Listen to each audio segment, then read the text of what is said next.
Yo, c'est Vega, et aujourd'hui on va parler d'un petit sujet épineux, c'est... Est-ce que tous les arcs de Boruto sont des fillers? Sont des hors-manga? Alors la réponse est oui, clairement oui, c'est des hors-série. Alors, non. Je dis oui mais non en fait.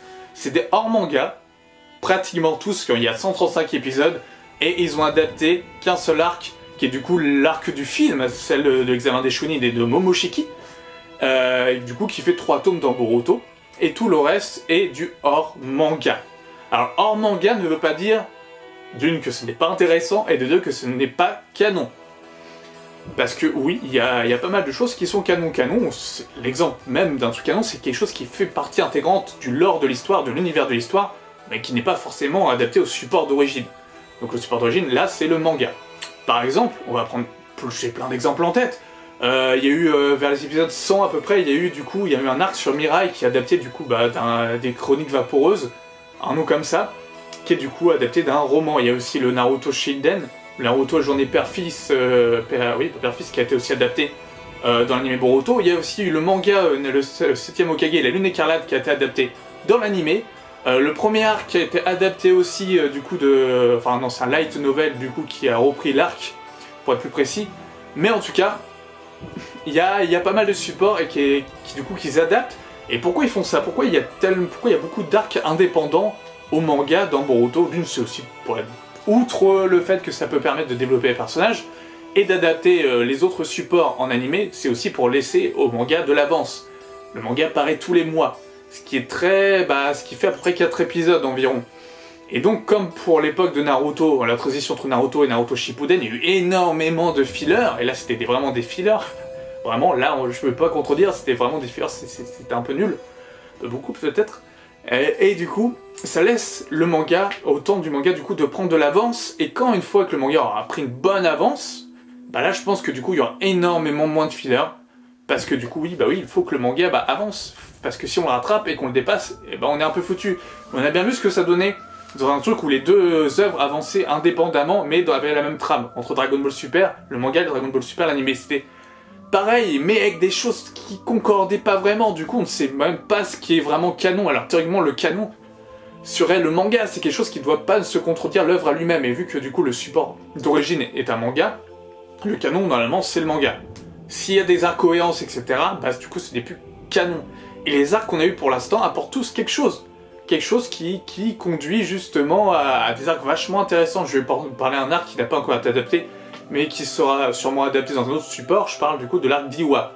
Alors quand justement l'arc avec Mitsuki, etc., Onoki meurt. Je veux dire, voilà, on place ça là, Onoki meurt. Ce n'est pas rien. Ce n'est pas rien, je veux dire, ce n'est pas un hors-sujet.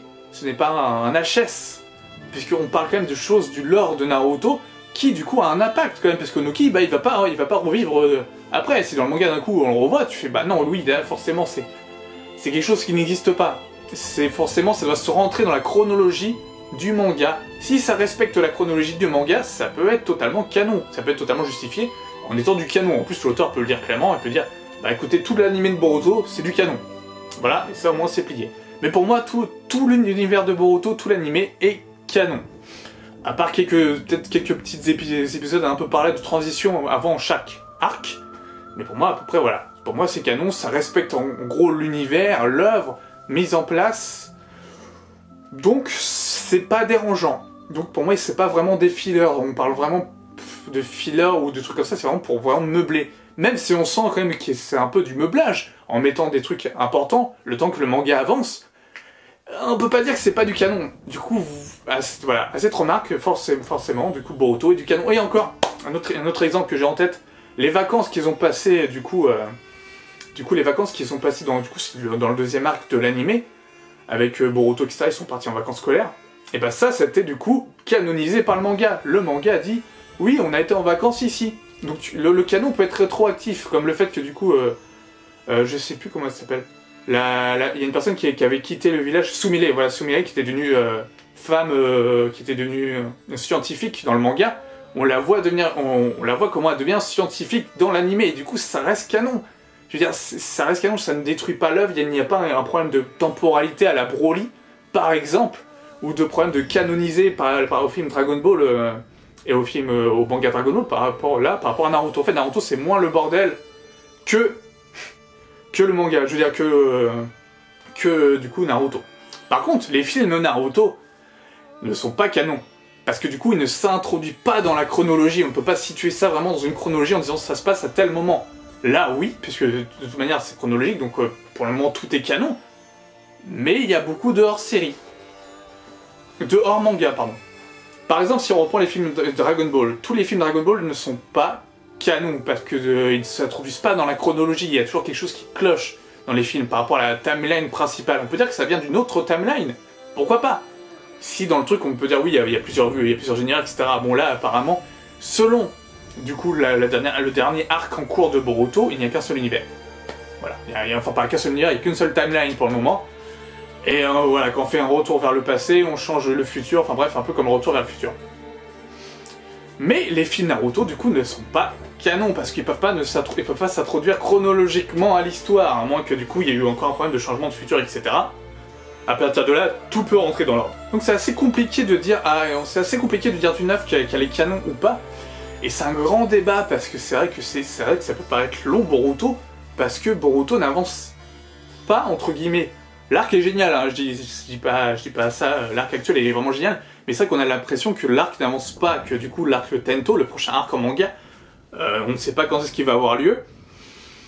Et on a cette sensation de patiner, de ne pas avancer. Mais du coup, c'est pour laisser le temps au manga d'avancer. Et une fois que le manga aura sûrement pris une bonne place, on aura le droit à la suite du manga. J'espère.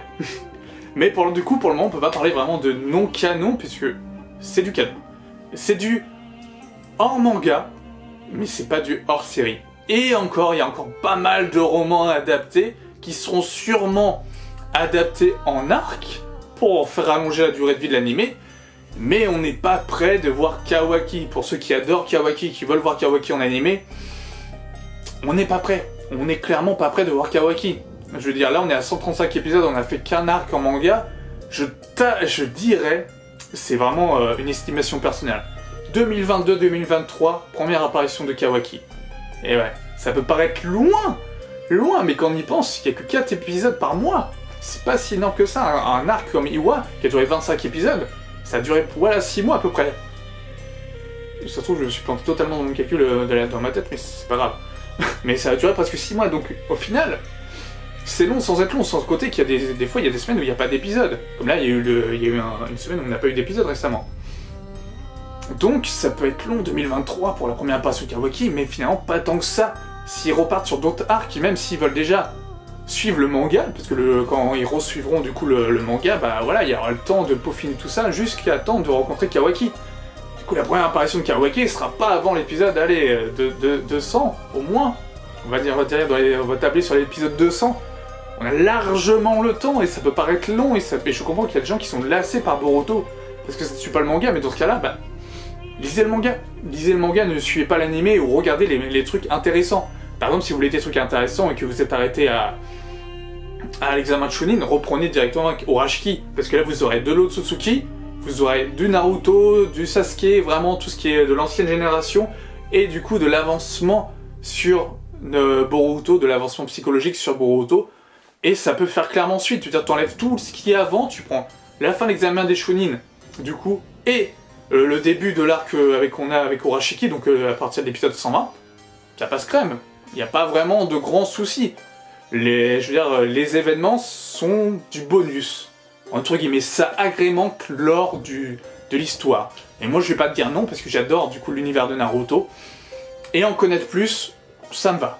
Franchement, moi, ça me dérange pas. Mais est-ce que vous, ça vous dérange? Dites-moi votre avis dans vos commentaires. Et dites-moi aussi vos avis sur le canon, parce que je ne suis pas Masashi Kishimoto, je ne suis pas Ikimoto. Si je dis que moi, c'est canon ou pas canon, bah, ça veut pas dire que c'est vrai. Je veux dire, voilà, c'est pas à moi de le dire, mais moi je donne juste mon avis en tant que du coup lecteur et spectateur, et voilà, tout simplement. Et vous, donnez-moi votre avis sur le fait que pour vous, est-ce que du coup l'anime Boruto est trop lent à se mettre en route? Est-ce que ça devrait enfin reprendre le manga? Si oui, bah, il n'y a pas de pourquoi, hein, parce que je comprendrais que ça soit très long. Enfin voilà, du coup n'hésitez pas à me dire ce que vous ressentez de tout ça. Est-ce que pour vous c'est chiant?